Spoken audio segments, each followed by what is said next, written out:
Assalamualaikum warahmatullahi wabarakatuh. Puji syukur selalu kita panjatkan kehadirat Allah yang Maha Esa dengan selalu melafalkan tahmid hamdalah. Salawat beriring salam, mari selalu kita haturkan kepada junjungan kita Nabi besar Muhammad sallallahu alaihi wasallam. Semangat pagi. Doa yang terbaik selalu saya sampaikan buat Anda semua agar kita semuanya dilimpahi umur panjang manfaat.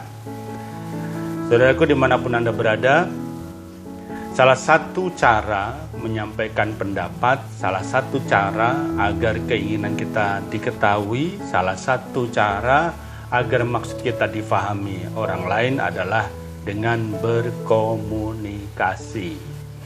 Namun betapa banyak orang yang tidak berhasil di dalam berkomunikasi semata-mata bukan karena yang bersangkutan tidak pandai menyusun kalimat, menata tata bahasa, tetapi karena ada beberapa faktor, beberapa unsur yang tidak terpenuhi di dalam keinginannya berkomunikasi. Maka di kesempatan kali ini, sebagaimana telah diinginkan oleh para sahabat, ada yang bertanya, lalu bagaimana caranya menyampaikan pendapat dengan baik? Bagaimana bisa didengar? Bagaimana bisa terwujud keinginan bersama kita? Maka kali ini, di kesempatan yang luar biasa ini, Spiritual Building Time akan menyampaikan beberapa kiat untuk berkomunikasi. Ada 4 hal prinsip yang harus sama-sama kita sepakati untuk dipatuhi atau untuk dilakukan ketika kita melakukan komunikasi. Yang pertama adalah positive thinking atau dalam bahasa religius disebut husnudon. Jangan ketika berkomunikasi kita membawa pikiran tidak baik atau belum-belum kita sudah prejudice atau belum-belum kita sudah menyematkan stigma pada orang yang kita ajak berkomunikasi.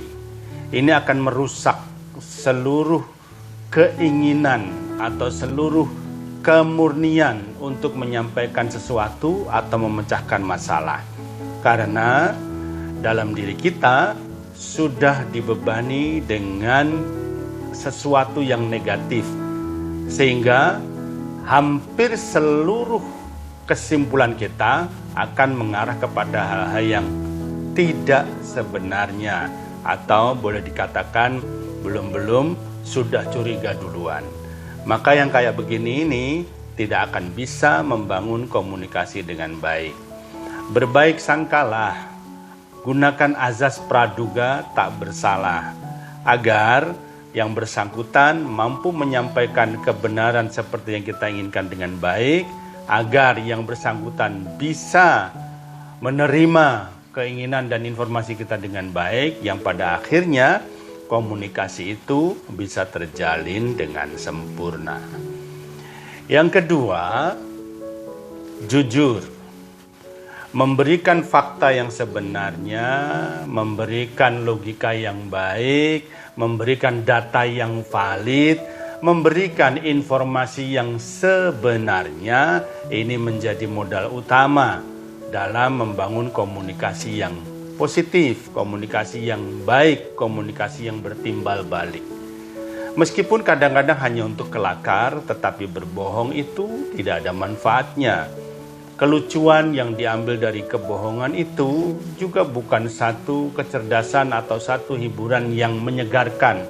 Tetapi kalau anak sekarang bilang itu receh, maka jujurlah sebelum menyampaikan berita, sebelum bertabayun, sebelum berkomunikasi. Karena kejujuran itu akan menjamin keberhasilan atau kesuksesan di dalam kita berkomunikasi.